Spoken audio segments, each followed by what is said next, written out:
signifies, because even the demons scatter and bow at his name. I'm going to start from chapter 6, verses 1 to 3. And Yahweh said to Moshe, now see what I do to Pharaoh, for with a strong hand he is going to let them go, and with a strong hand he is going to drive them out of this land. And Elohim spoke to Moses and said to him, I am Yahweh. And I appeared to Abraham, to Isaac, and to Jacob as El Shaddai. And by my name, Yahweh, was I not known to them. So when I told you, they didn't know his name. He's telling them that, trust me, there's equity and there's power in this name. Just do what I say. Simple obedience. You don't have to understand it. You know? From here, I want us to go to, we can go to chapter 7. Here things get very interesting. Chapter 7, verse 19. It says, and Yahweh spoke to Moses and said, say to Aaron, take your rod and stretch out your hand over the waters of Egypt, over their streams, over their rivers, over their ponds, and over all their pools of water, that they become blood. And there shall be blood in all the land of Egypt, both in wooden and in stone containers. And Moses and Aaron did so, as Yahweh commanded. And he lifted up the rod and struck the waters that were in the river, and the eyes of Pharaoh, and the eyes of his servants. And all the waters that were in the rivers turned to blood. And the fish that were in the river died, and the river stank. And the Egyptians were unable to drink the water because of the blood. And it says the blood was in the land of Egypt. And it says all the magicians of Egypt did the same with their magic. So they say, well, look, all right, cool, you turn the Nile red with blood, but we can do the same thing. So if you're still trying to get us to obey Yah, we're not impressed. Did the same thing. And it says the heart of Pharaoh was hardened, and he did not listen to them, as Yahweh had said. And Pharaoh turned and went into his house, and his heart was not moved by this either. It says, and all the Mitzrayim dug around the river for water to drink, for they were unable to drink of the river. There are 10 plagues. And a lot of people, when they read about the plagues, they think that they're random. They're not random. Yah told you earlier in Exodus that he would render judgment against the gods of Egypt. And I want you guys to focus your attention real quick to this screen, because there's a god known as Khnum. He's the guardian of the Nile, right? His job is to make sure the Nile is in working order. This is him right here. This is Khnum. That's his job. He's known as the guardian of the Nile. Here's another picture of Khnum. Highly regarded. Here you see the sun disk above his head. He's the gold-headed. He's green because the Nile brings fertility and vegetation, so that's why they have him as being green. I'll give you another picture. Here's another Khnum. Here he's blue because it's representative of the water. Judgment on him. But see, the Nile was the heart of Egypt. So it wasn't just him that was associated with the Nile. It had other gods. Another one is, the name is Hapi, or Api. Api was known as the spirit of the Nile. Okay? Api's job was to keep the Nile clean. He's always seen with vegetation on his head, reeds and marsh, because the fresh waters would bring in the marsh for the new crops to grow, which is also why he's depicted as green. That was Api's job. Here's Api again. Same thing. You see the waters? Let me zoom in real quick. I know it's kind of blurry, but that's the little squiggly lines that represents water. Where was Api at doing this? The rivers turn red with blood. It's not fresh anymore. There's no more spirit because it's dead. Fish are dead. Crocodile are dead. Frogs are dead. But there's another god. Another god, her name is Hot Mehet. Okay? Fish. She's in charge of the fish. That's her whole deal. She's the goddess of the fish. And we know that the fish died in that river. So there was judgment rendered upon her. Here's another picture of her, a more creative rendition. But this is Hot Mehet. She also was judged by the river turning red. But not just her. There was another god, Sopdet. And I want to read to you a little bit about Sopdet. It says Sirius, the dark star, was the most important star to the ancient Egyptian astronomers because it reappeared in Egypt each year just as the annual Nile flooding began. Sopdet was the goddess of this star. The Greeks called her star Sothis, or the Sothis rising, and it coincided with the actual solar year only once every 1,460 years. This astronomical event occurred during the reign of the Roman Emperor Antonius Pius in AD 139. Anyhow, we can keep reading about Sophis, right? All these gods associated with the Nile. Where were they when it turned blood? You are in the desert. Egypt is a desert. Without that fresh water now coming in, where are you going to drink? They get less than 2% of rain each year. Where are you going to get water from? And here we read, it says, and all the Mitzrayim dug around the river for water to drink, for they weren't able to drink of the water in the river. They couldn't find no water. It went to over 7 days. It stayed like that. But of course, this was just the first plague, and Pharaoh was not going to let them go because they're not impressed. Because by this time, Aaron and Moses threw down their rods, it became snakes. Pharaoh said to his wise men, do the same. They threw down their rods, they became snakes. Only difference is that the rods of Moses and Aaron ate snakes of Pharaoh's magicians. But nonetheless, they're not impressed. So down in chapter 8, it says, and Yahweh spoke to Moses, says, go to Pharaoh and say to him, thus saith Yahweh, your Elohim, let my people go so that they shall serve me. But if you refuse to let them go, see, I am smiting all your borders with frogs. And the river shall swarm with frogs, which shall go up and shall come into your house, and into your bedroom, and on your bed, and into the houses of your servants, and on your people, and into your ovens, and into your kneading bowls. So that's what happened. Frogs came up. As a result of the river being red, they left. The land is full with frogs. What does this mean? I'm about to tell you. Remember I told you that these plagues are not random and they're not arbitrary. So the second god that we want to look into is known as Hekat. Hekat was always pictured with the head of a frog. Let me give you another picture. That's Hekat. And frogs, here's a nice little funny. But Hekat, because the Egyptians revered the frog so much. Do you know that in the land of Egypt that if you stepped on a frog, it was punishable by death? No lie. If you stepped on, just like in India, if you kill a cow, they'll kill you and your whole family. These are very religious people.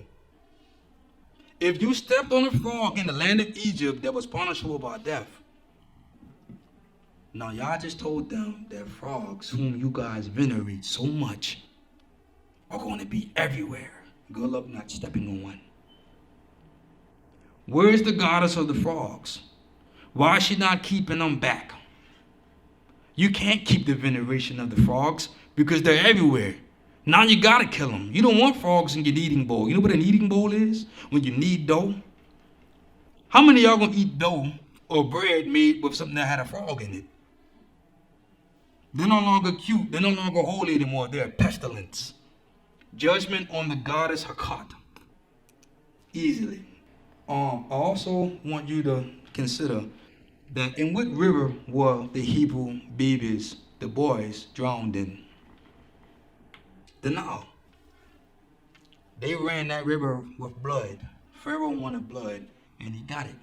This time, Yahweh turns the river red with blood, but on our court, right? Also, too, I want you guys to understand that for the Egyptians, the Nile was literally the life force, the blood of Egypt. It was the blood of Osiris. Well, now you literally have a red river. Now you literally have a blood red river. And nobody liked it. So he gave them what they asked for. But we're going to keep going, though. And we're going to go to the third plague. Here in chapter 8 in Exodus We're in verses, I think that's 16. And it says, Yahweh said to Moshe, say to Aharon or Aaron, stretch out your rod and strike the dust of the land so that it becomes gnats and all the lands of Egypt. And they did so, and Aaron stretched out his hand with his rod and struck the dust of the earth, and it became gnats on man and beast. All the dust of the land became gnats, and all the land of Egypt. And the magicians did similarly with their magic to bring forth gnats, but they were unable. And there were gnats on man and beast.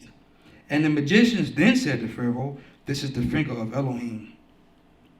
But the heart of Pharaoh was hardened, and he did not listen to them, and Yahweh had said, as Yahweh had said. All right. Well, you see gnats. The Hebrew word correctly rendered wouldn't have been gnats. It would have been lice. One thing about the Egyptians, and you can verify this by the way they dress, is the Egyptians cut off all their hair. Everything. It wasn't just because they were hot. It was because the arid desert heat was a breeding ground for lice. So they cut it off. And they would wear wigs. If you were poor, you would have wigs made of goat hair or maybe flaxseed. If you were wealthy, you would have wigs made of actual human hair. But they'd put them on. The beards was all wigs. Even some of the women wore beards, like Hatshepsut and Nefertiti. They would wear the wig, everything, and then take it off. They keep down on the lice, because lice is lice. You know? And once it gets, they didn't have what we had now. So nobody wanted to be like the Hebrews, Samson with his hair, the locks and everything like that, you know? Or King David's son Absalom with long flowing hair. They were not like us. They were all bald everywhere, even down there. They were bald. But here he's sending lice out. Now, you gotta ask, the Egyptians didn't have a god of lice. So what judgment of an Egyptian god was this on? And this one stumbled me for like 3 years, because I could not find the Egyptian god of lice until I read what they did. And I'm going to reread it for you. Then I'm going to tell you what happened. It says, Aaron and Moses were told to stretch out their rod and strike the dust of the land so that it becomes gnats in all the land of Egypt. And they did so, and Aaron stretched out his hand with his rod and struck the dust of the earth, and it became gnats. All the dust of the land became gnats in the land of Egypt. Here's the thing. There was a god known of healing in the land of Egypt. The name was Gab. And how you would invoke Gab was that you would give a burnt offering, typically a human sacrifice. And then you would take the ashes of the human sacrifice, and then you would throw it in the air. When the wind would carry it, that was supposed to be the God blessing your deal. And here they're told to take the dust of the air and fling it. They're mocking their ritual. I want to bring up the god Gab. Here. This is what the earth god Gab looks like. Responsible for protection, healing, veneration, that whole nine. Here you see Gab. And Gab is holding up, which we'll get into here. This is the goddess known as Nut. She's the sky goddess. I'm going to talk about that in a minute too. All right. Here's a little chart that I found. Here's Gab. And Gab's supposed to be married to Nut. Right? Here's the sun god, Atum Ra. Then you have Gab down, you know. And complete right here, here's Nut. And we're going to talk about her in a little minute too. So they mocked their ritual and then had lice come. There was no protection from the earth. That was the third plague. I want us to keep going. This was the time that the magicians realized that it's not a game anymore. From the time that they threw down the rods, to the time that they struck the sea red, to the time that they made the frogs come out, the magicians were able to duplicate that. But this one plague, they were not able to do. As a matter of fact, I believe the rest of the plagues they were no longer able to mimic. Now it's not fun. Here, still in chapter 3, I wanted to go to verse 21. It says, or else if you do not let my people go, see, I am sending swarm of flies on you and your servants and on your people and into your house. And the houses of the Egyptians shall be filled with swarm of flies, and also the ground on which they stand. And in that day I shall separate the land of Goshen, that's the part of Egypt that we lived in which my people dwell, that no swarms of flies shall be there, so that you know that I am Yahweh in the midst of your land. And I shall put a distinction between my people and your people. Tomorrow this sign shall be. Alright. Flies. What's so bad about flies? Again, the Hebrew word for flies, actually, when you go back to the Greek, or rather the Hebrew lexicon, is actually talking about a beetle. And not just any beetle, but what the Egyptians known as the scarab beetle. This right here. This is the scarab beetle. Now, the Egyptians revered this beetle because this beetle could lift like 30 times its weight, and it would roll balls. And as the beetle would roll the ball, it symbolized the sun rising to the Egyptians. You see? There is a very big fight here at the moment on the ground. You can see That's the scarab beetle. Very, very formidable insects they are. Built like tanks. What they're rolling around isn't vegetation, it's dung, it's feces. That's what they're in the modern tongue, we call them the dung beetle. They roll around dung. Why? Because they breathe in it. To the Egyptians, this beetle symbolized life, because from the dung or the waste, life would protrude. But the Egyptians didn't know that. They just simply put their eggs in the feces, and the eggs would go and eat other feces and grew out of that. But nonetheless, the Egyptians worshipped the scarab beetle. And of course, there was a god named Khepri. And Khepri was the scarab beetle. All these gods always symbolize half human, half whatever they are. They're never full human, you know. Here's another rendition of Khepri. Right? One thing about these beetles, however, is that these beetles had pinchers. These pinchers could cut through wood. And most of the houses in Egypt were made out of wood.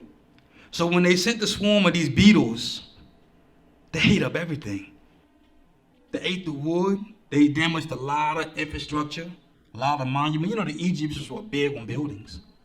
Even if you built tall obelisks out of stone, you had to have wooden fixtures for the crew. They don't have them anymore because the beetles are coming through, eating up everything with their pinchers. Another judgment on another Egyptian god. This is the god known as Khepri. Chapter 9, verse 1, it says, Yahweh said to Moses, go to Pharaoh and speak to him. Thus said Yahweh, the Elohim of the Hebrews, let my people go, so that they shall serve me. For if you refuse to let them go, and still hold them, see, the hand of Yahweh is on your livestock. What is livestock? Anybody know? Cattle, cows, heifers. That's what livestock is. It's not talking about chickens. It's not talking about anything. It's talking about cows, heifers. That's the livestock. One of the things about the Egyptians was that, like the Hindus, they worshiped the cow, the heifer, the bull. That was one of their gods, right? So now you got a plague that's going against one of their gods. Here we are. It says, in the hand of Yahweh is on your livestock in the field, on the horses and on the donkeys, on the camels, on the cattle, and on the sheep. A very grievous pestilence. And Yahweh said, separate between the livestock of Israel and the livestock of the Egyptians, and let no matter die of all that belongs to the children of Israel. And Yahweh set an appointed time, or a moed, or a moedim, saying, tomorrow Yahweh is going to do this word in the land. And Yahweh did this word on the next day. And all the livestock of the Egyptians died, but of the livestock of the children of Israel, none, not one died. So this is the fifth plague. Let's bring up what God is actually being targeted here. You have two. You have one known as Ta, and you have one known as Apis. This is Ta. As you see, he's a cow or bull-headed deity, again, with the sun in between his horns, because they were sun worshippers. Very, very big in Egypt. You couldn't even harm a cow. Just like in India, you couldn't do it. Right? Here's another one. This is Apis.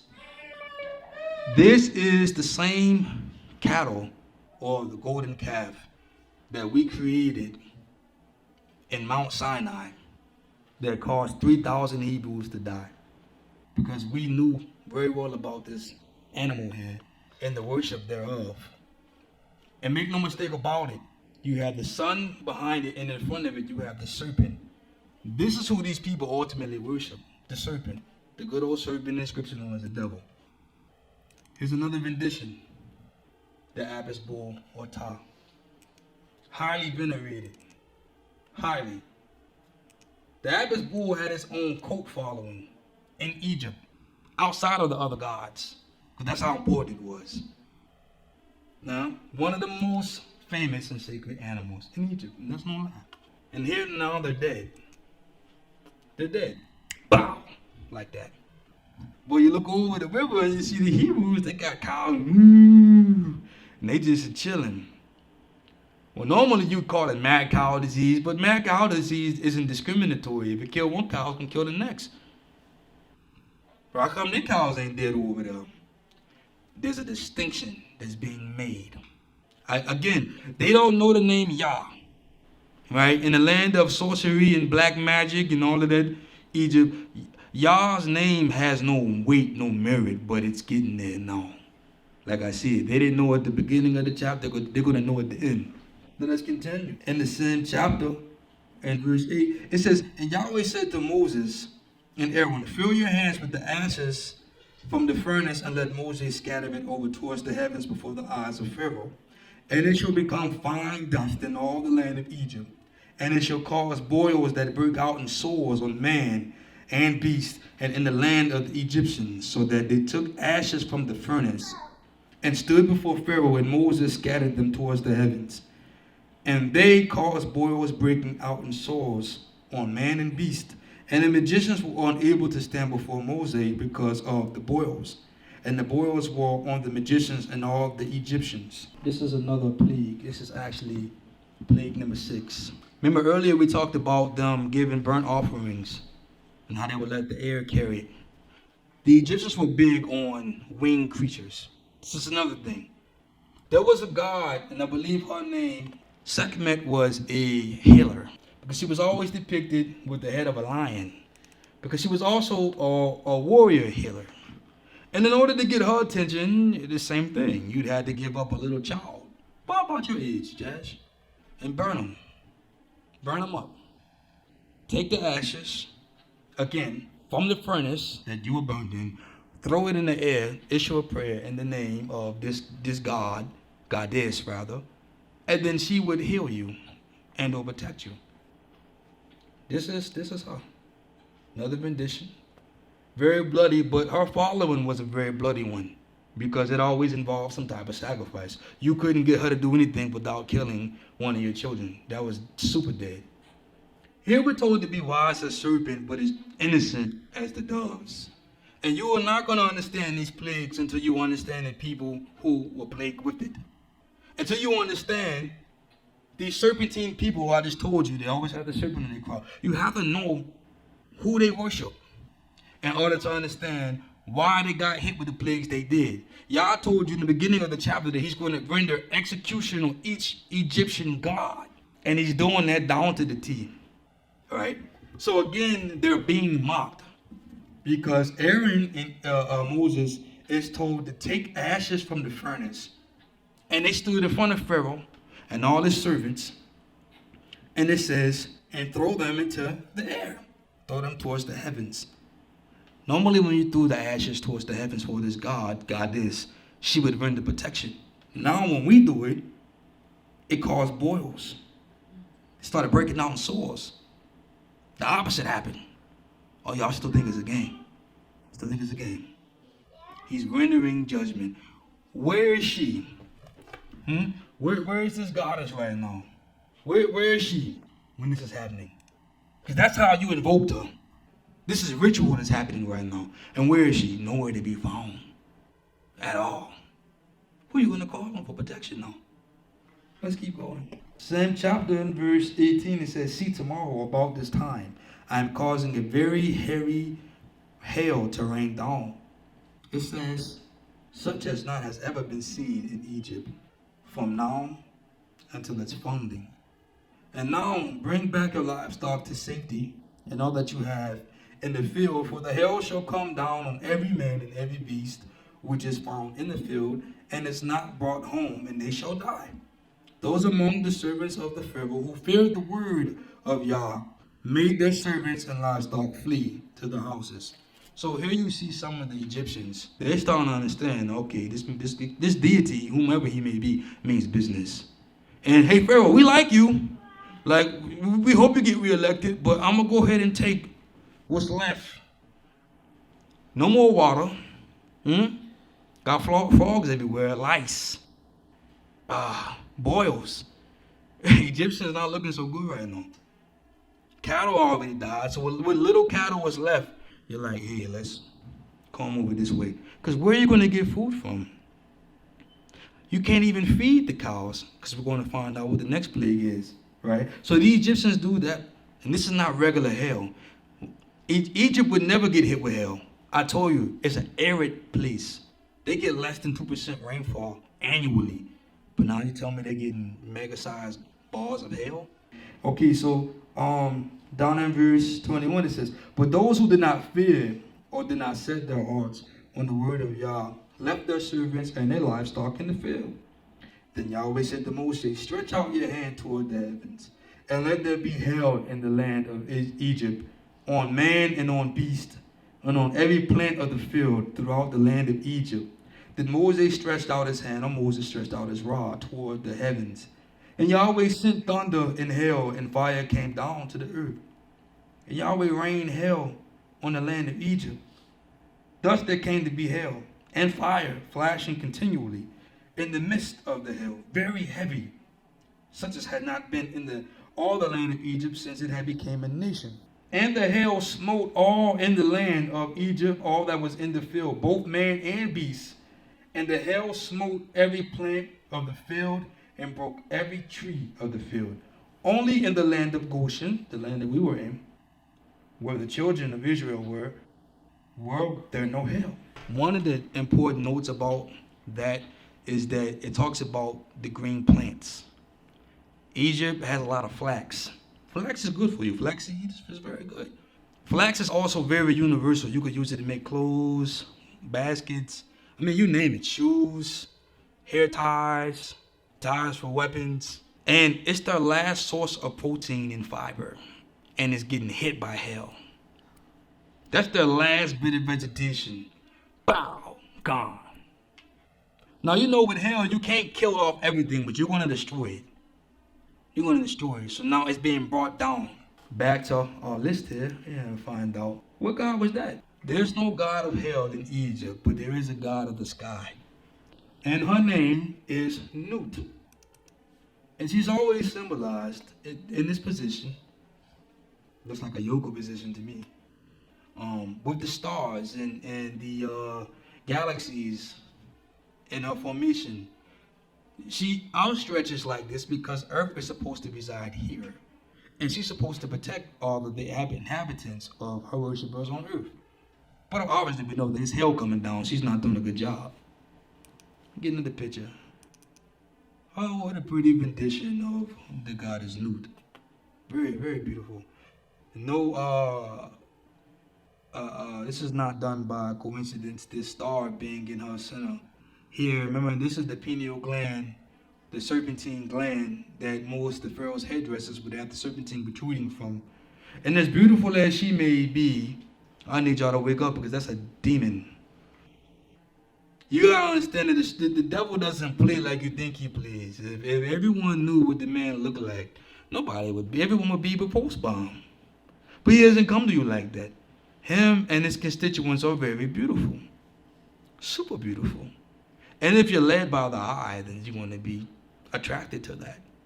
But spiritually, but there's no light in them, though they may appear as light. His name Lucifer literally means light bearer, and that's the Latin version. The Hebrew version, his actual name is Hallel, and that's where they get the light bearer from. He's very luminous. He shines bright. He's not some scary monster that's lurking under your bed. Although the Lord wants to work for him, dude look like that. He himself is very beautiful, and his demons and demonettes that are right up under him are just as equally as beautiful. Here's Newt. And my creator, my father, run the judgment on her when he brought the hell down. They couldn't pray to her. She couldn't save them. We just got done with plague number 7. We're almost there. Remember, there's 10 plagues. Chapter 9, verse 31. It says, and the flax and the barley were smitten, for the barley was in the head,